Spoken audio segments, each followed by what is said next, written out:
तो hello students, कैसे हो सभी। आई होप ऑल स्टूडेंट ठीक ही होंगे। तो इससे पिछले लेक्चर में हमने कुछ टॉपिक्स इस ऊष्मागतिकी वाले चैप्टर के हमने कवर किए थे। तो अब हम लेक्चर नंबर 4 लेकर के आ गए हैं। इसके अंदर हम ऊष्मागतिकी के कुछ लॉज के बारे में, कुछ नियमों के बारे में पढ़ने वाले हैं। तो आइए लेक्चर को करते हैं स्टार्ट। तो देखते हैं, ठीक है। तो देखो, हमारा ऊष्मागतिकी का प्रथम नियम है, ठीक है, जिसको हम बोलते हैं फ्लॉट। ओके, FLOT, ठीक है। तो समझते हैं। देखो, इस नियम के अनुसार क्या होता है, ऊर्जा को ना तो उत्पन्न किया जा सकता है और ना ही ऊर्जा को नष्ट किया जा सकता है, ठीक है। तो हम बोल सकते हैं energy can not be destroyed and energy not be created. Clear. हाँ, तो दूसरी बात देखो ये हो सकती है यहाँ पर तुम्हारा, देखो यदि देखो क्या है, किसी भी एक ऐसी मशीन का निर्माण करना असंभव बात है कि जिसको कोई भी एनर्जी की नीड ना हो और वो बिना एनर्जी ग्रहण किए हुए ही कोई कार्य को डन कर दे। देखो ऑब्वियसली बात है, अगर हम कोई कार्य करते हैं तो हमको भी कोई कार्य करने से पहले हमें एनर्जी की नीड होती है। जब तक हमारी बॉडी के अंदर हमारे पास में एनर्जी नहीं होती, हम कोई काम नहीं कर पाते। क्योंकि हमें पता है कि अगर देखो हम जब भी कोई भारी काम कर लेते हैं तो उसके बाद में हम थक जाते हैं। फिर उसके बाद में हमारा एक ऐसा पॉइंट आता है कि हम भी ये सोचते हैं कि अब हम कोई कार्य नहीं कर सकते, ठीक है। क्योंकि उस टाइम पर हमारी बॉडी क्या हो जाती है, थक चुकी होती है, ठीक है। तो हमारी बॉडी भी एक मशीन की तरह कार्य करती है, बट फर्क यहाँ पर ऐसा है कि हमारी जो बॉडी है वो एक नेचुरल थिंग है, ठीक है। जबकि हमारी मशीन होती है जिसको हम सिंथेटिक मशीन बोल सकते हैं, जिसको हम बनाते हैं। क्लियर है ना। तो मशीन को भी तुम्हारी क्या होती है, एनर्जी की नीड होती है। जैसे कि तुम्हें पता है कि अगर तुम बाइक क्या कोई व्हीकल चलाते हो तो उसके लिए तुम्हें नीड होती है फ्यूल की। तो फ्यूल से इसको क्या प्राप्त होती है, एनर्जी, और उसके बाद तुम्हारा इंजन वर्क करता है और तुम उस पर बैठ करके कहीं पर भी जा सकते हो। क्लियर है ना।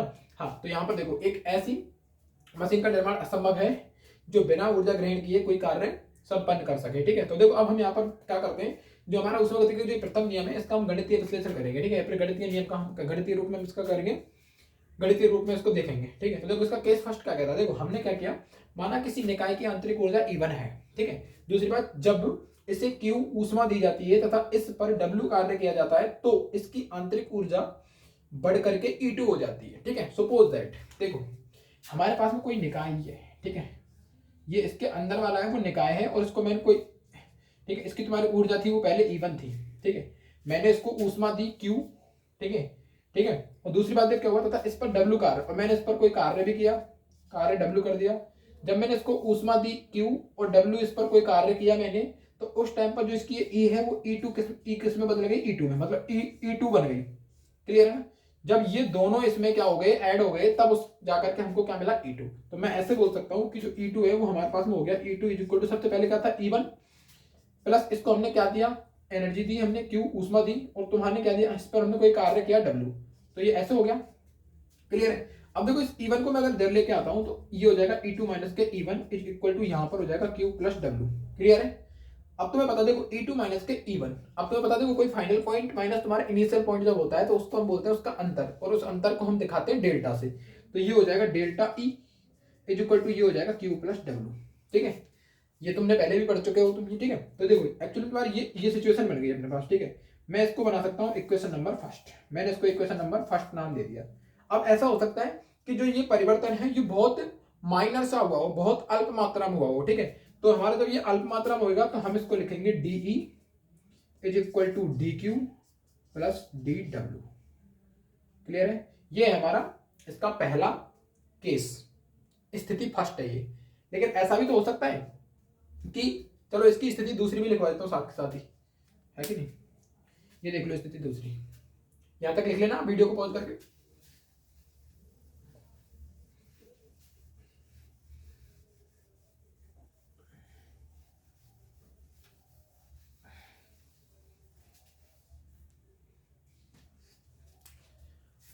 केस सेकंड, माना निकाय, देखो अब क्या था, यहां पर माना किसी निकाय की आंतरिक ऊर्जा E1 थी, ठीक है। जब तुम्हारे क्या है, उसे Q ऊष्मा दी जाती है, ठीक है, तथा तुम्हारे इस पर कार्य W किया जाता है, तो सेम टू सेम यही होगा। माना किसी निकाय,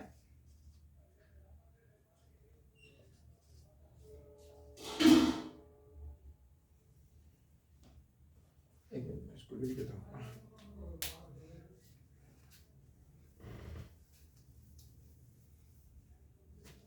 हाँ, माना किसी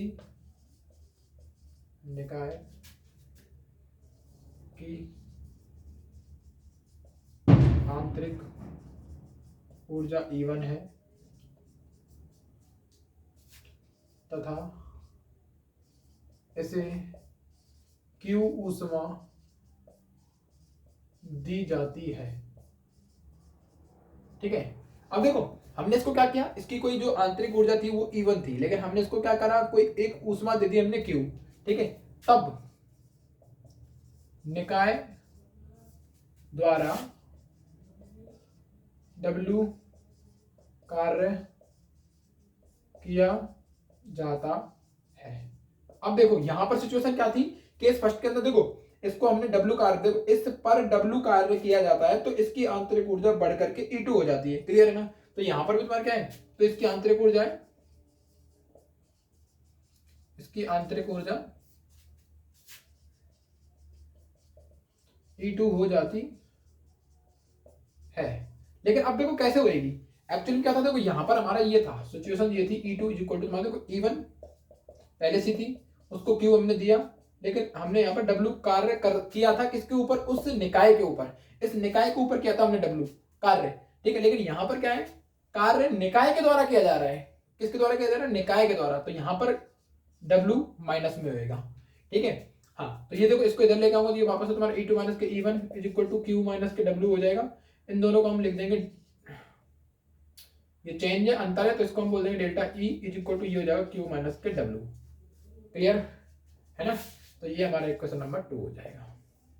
ठीक है, और अगर मान चलो ये भी जो परिवर्तन हो रहा है ये बहुत कम, ठीक है, छोटी सी मात्रा में हो रहा है, तो ये हो जाएगा DE is equal to DQ minus के DW।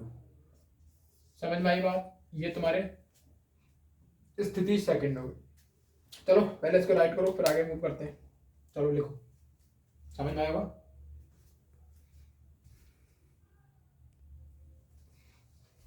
हाँ, अब देखो दोनों केस हमने पढ़ लिए, तो देखो जो दोनों केस जो हमारे बने थे उनमें दो इक्वेशन बने थे, तो उसमें देखो समीकरण नंबर 1 और समीकरण नंबर 2, वो दोनों जो हैं वो हमारे ऊष्मागतिकी के प्रथम नियम के दोनों क्या कहलाते हैं, गणितीय रूप कहलाते हैं। क्लियर है ना? देखो उसमें तुम्हें नोट करने वाली बात क्या है, देखो एक्चुअली क्या होता है, अगर तुमको कोई भी क्वेश्चन आता है और उस क्वेश्चन में संपीड़न के बारे में बात की जाती है और प्रसार के बारे में बात की जाती है, तो तुम हमेशा क्या करोगे, वहां पर delta E is equal to Q plus W formula use करोगे, जो भी मैं तुमको बता चुका हूँ। दूसरी बात, यहाँ पर तुमको जो डेल V की वैल्यू है, ठीक है, वो तुमको हमेशा पॉजिटिव लेनी है। ठीक है, कैसे लेनी है, पॉजिटिव।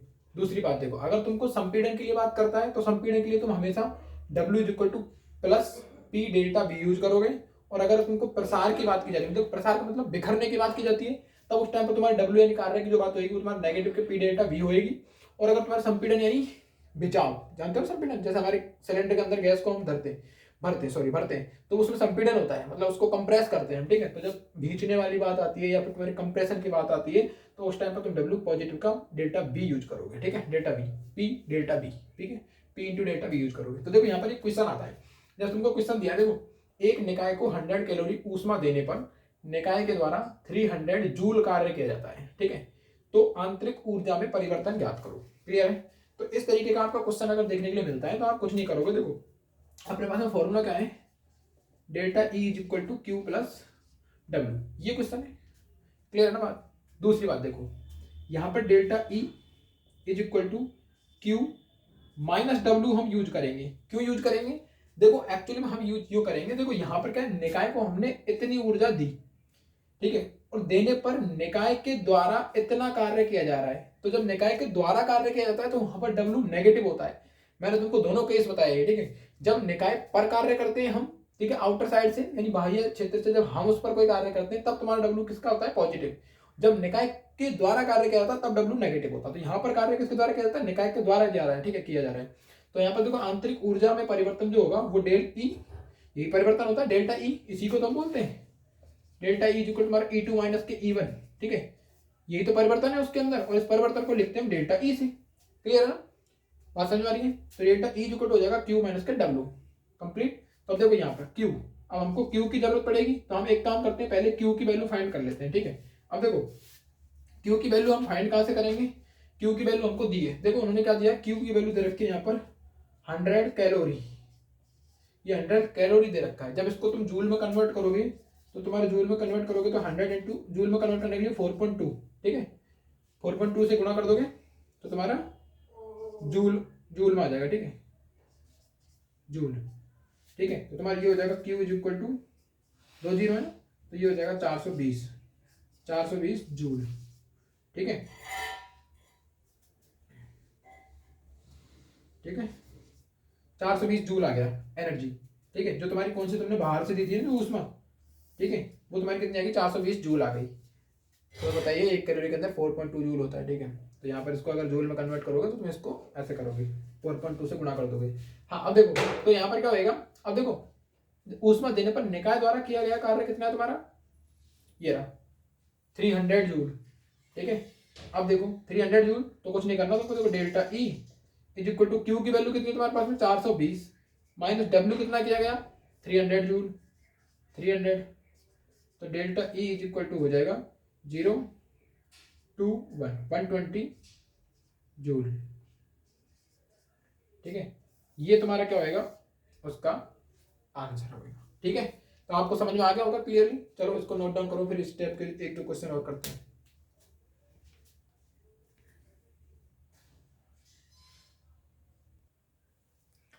हाँ चलो अब दूसरा क्वेश्चन देखते हैं। ठीक है, देखो एक्चुअली अब तुम्हारा क्वेश्चन क्या है, ये देखो एक निकाय को जिसमें तुम्हारी गैस भरी हुई है, ठीक है, और वो गैस कितनी भरी हुई है, देखो तुम्हारा क्या है 100 जूल ऊष्मा देने पर गैस का जो आयतन है वो 1 एटीएम दाब पर 0.5 लीटर से बढ़ करके 1 लीटर हो जाता है। ठीक है, तो देखो क्या हुआ, तो आंतरिक ऊर्जा में परिवर्तन ज्ञात करो। ठीक है, अब सबसे पहली बात, सबसे पहले तो इसमें ये देखो कि तुमको दिया हुआ क्या है। तो देखो सबसे पहले बात तुमको वॉल्यूम दे रखा है V1, पहले कितना था 0.5, दोबारा में कितना हो गया 1 लीटर हो गया था, दोबारा में 1 लीटर हो गया ना जी, पहले 0.5 था, अब कितना हो गया 1 लीटर। अब तुम देखो इससे डेल्टा V की वैल्यू निकाल सकते हो, वॉल्यूम V2 माइनस के V1।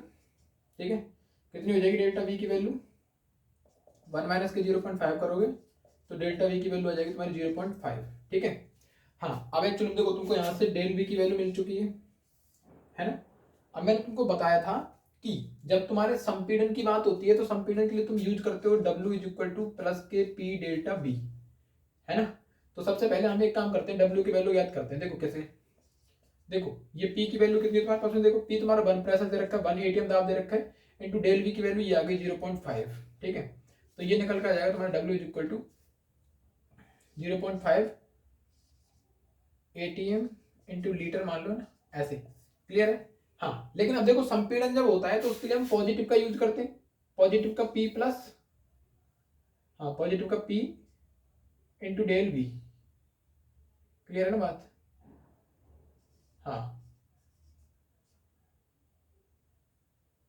डेल V, हाँ तो यहां पर क्या हो जाएगा, ये तो तुम्हारे क्या रहा W निकल के आ गया, लेकिन जब संपीड़न होता है संपीड़न के लिए इसको हम दोबारा से निकालेंगे तो तुम्हारा W इज इक्वल टू हो जाएगा प्लस के P डेल V। तो यहां पर हम बात करेंगे, देखो जो अपना डेल V है, डेल V की जो वैल्यू हो जाएगी 0.5, तुम्हारी यहाँ पर प्रेशर की जो वैल्यू वो तुम्हारी 1 एटीएम है, तो 100 प्लस तुम्हारा 1 कितना हो जाएगा 1 101 हो जाएगा, तो 101 का गुणा कर देंगे यहाँ पर, तो ये निकल के आ जाएगा तुम्हारा 55.5। ठीक है, कर लो इसका गुणा करके देख लो भले आप। ठीक है, तो तुम्हारा आ जाएगा तुम्हारा कितना 55.5 नहीं 55.5 नहीं, ये तुम्हारा आएगा 50.5, कर लो से करेंगे 5.5 ये आ जाएगा। ठीक है, हाँ ये आ जाएगा, ये W की वैल्यू आ जाएगी, है ना। अब हमको निकालना क्या है, ऊर्जा में परिवर्तन निकालना है, तो ऊर्जा परिवर्तन तुम्हारा क्या हो जाएगा, देखो यहाँ पर हो जाएगा Q माइनस के W, सही है ना, क्योंकि यहाँ पर कार्य तुम्हारे निकाय के द्वारा किया जा रहा है। किसके द्वारा किया जा रहा है, निकाय के द्वारा, क्योंकि हमने इसको ऊष्मा दी इतनी और फिर तुम्हारे निकाय ने कार्य किया, तो तुम्हारे यहाँ पर जब कार्य जब निकाय के द्वारा किया जाता है तो उस टाइम पर W हमारा नेगेटिव रखा जाता है। ठीक है, अब देखो delta E is equal to हो जाएगा Q हमने कितना दिया था उसको 100। ठीक है, कितना दिया था हमने उसको 100 माइनस W। ठीक है, W सही है ना। देखो यहाँ पर हमने जब W को क्या कर लिया था जूल में कन्वर्ट कर लिया तो तुम्हारे ये आ गया यहाँ पर, ये ठीक है कितना 101 इंटू तुम्हारे 0.5 इंटू किया तो तुम्हारे ये आ गया। ठीक है, और यहाँ पर अगर ये वैल्यू पुट करूंगा तो देखो 50.5, इसको रिमूव करोगे तो तुम्हारा कितना निकल करके आएगा 100 माइनस के 50.5 कर दो तो यहाँ पर आ जाएगा तुम्हारा 49.5 जूल। ठीक है, ये तुम्हारी वो आंतरिक ऊर्जा होगी। कंप्लीट, चलो इसको राइट कर लो, इतना इजी सा क्वेश्चन है।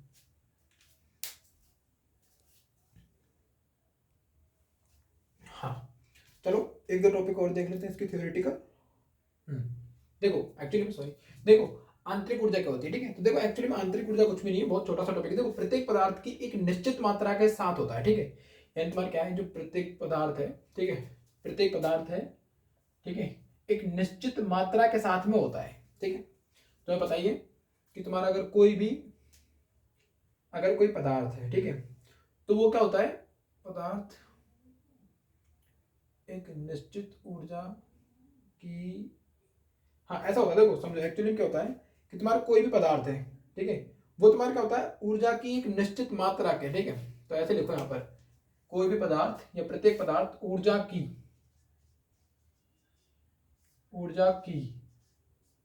हाँ कोई भी पदार्थ जो होता है, देखो प्रत्येक पदार्थ तुम्हारे ऊर्जा की एक निश्चित मात्रा के साथ में होता है।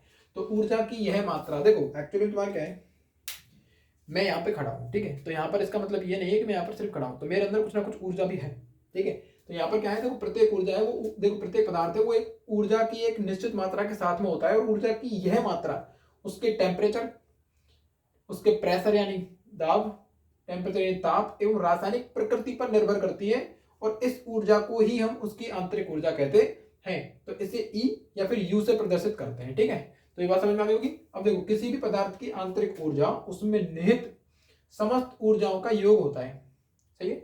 अभी देखो मैं यहाँ पे खड़ा हूँ, ठीक है, तो मैं मेरे हाथ से कोई काम कर रहा हूँ, पैर से कोई काम कर रहा हूँ, ठीक है, या फिर मुंह से फूंक मार रहा हूँ, कुछ भी कर रहा हूँ, ठीक है। तो ये सारी क्या है, मेरे ऊर्जा के थ्रू काम हुए। तो इन सारी ऊर्जाओं का योग होता है मेरी आंतरिक ऊर्जा, सॉरी मेरी आंतरिक ऊर्जा। जो मेरी आंतरिक ऊर्जा है, मेरे अंदर जितनी भी ऊर्जा है उसको मैं किसी भी तरीके से वेस्ट कर सकता हूँ या फिर बाहर यूज कर सकता हूँ, ठीक है। तो वो जितनी भी ऊर्जा मैंने निकाली वो सब मेरी आंतरिक ऊर्जा के बराबर होगी, क्लियर है। तो देखो जिसका सही मान ज्ञात करना संभव नहीं हो पाता है। तो अब देखो मेरी बॉडी के अंदर कितनी ऊर्जा है, मैं उसको फाइंड नहीं कर सकता, ठीक है, ना ही आप फाइंड कर सकते हो, ठीक है। तो इसी की वजह से हमारे अंदर जो एनर्जी होती है उसका कोई मात्रक नहीं होता है, क्लियर है ना। अब देखो, हाँ अतः केवल आंतरिक ऊर्जा, देखो अतः केवल आंतरिक ऊर्जा में परिवर्तन ही ज्ञात किया जाता है। तो इसी वजह से हम क्या है, यहाँ पर थोड़ी देर पहले से भी हम क्या निकाल रहे थे, परिवर्तन को निकाल रहे थे, डेल्टा ई जिसको हम बोल रहे थे, ठीक है। तो इसकी वजह से क्या है, हमारा सिर्फ ओनली ऊर्जा का परिवर्तन ही निकाला जाता है, उस ऊर्जा की वैल्यू तुम फाइंड नहीं कर सकते एक्चुअल में, ठीक है।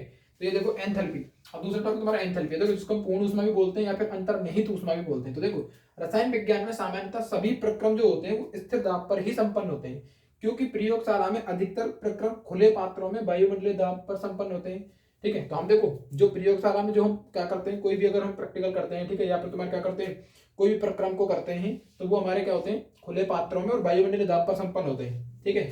अतः किसी प्रक्रम को स्थिर दाब पर संपन्न कराने के लिए एक ऊष्मागतिकीय फलन का हमें उपयोग करना पड़ता है, जिसको हम H से डिनोट करते हैं, ठीक है। हाँ, और इसे ही हम तंत्र की अंतर्निहित ऊष्मा अथवा एंथैल्पी कहते हैं, क्लियर है ना। तो देखो अतः वास्तव में स्थिर दाब पर ऊष्मा में परिवर्तन को ही हम क्या कहते हैं, उसकी अंतर्निहित ऊष्मा कहते हैं या फिर अंतर्निहित ऊर्जा कहते हैं, ठीक है। तो बात समझ में आ गई होगी कि जब हम स्थिर दाब पर, ठीक है, या फिर स्थिर दाब पर जो ऊष्मा में परिवर्तन करते हैं ना, तो वो उस ऊष्मा का या फिर उस ऊर्जा का जो परिवर्तन होता है वही हमारे उसकी क्या कहलाती है, अंतर्निहित ऊर्जा या फिर उसकी अंतर्निहित ऊष्मा कहलाती है, जिसको हम व्यक्त करते हैं H is equal to E plus P V, ठीक है। पी बी तुमको पता ही है क्या है, H तुमको पता ही है क्या है, और तुम्हारा ई तुमको पता ही है क्या है, ठीक है। तो यहाँ पर इस इक्वेशन को आप याद रखो, ठीक है। तो इसमें तुम्हारा आज का एक थ्योरेटिकल टॉपिक है वो कवर है, और 2 क्वेश्चन हमने छोटे छोटे कर लिए थे। अब इसके बाद में यहाँ पर बड़े क्वेश्चन आते हैं जो प्रूव करने वाले आते हैं, उसके भी हम यहाँ पर डिस्कस करेंगे। तो आज की वीडियो में इतना ही, आज की वीडियो थोड़ी छोटी है, तो नेक्स्ट वीडियो में हम थोड़ा और अच्छा पार्ट करेंगे, ठीक है। तो मिलते हैं नेक्स्ट वीडियो के अंदर।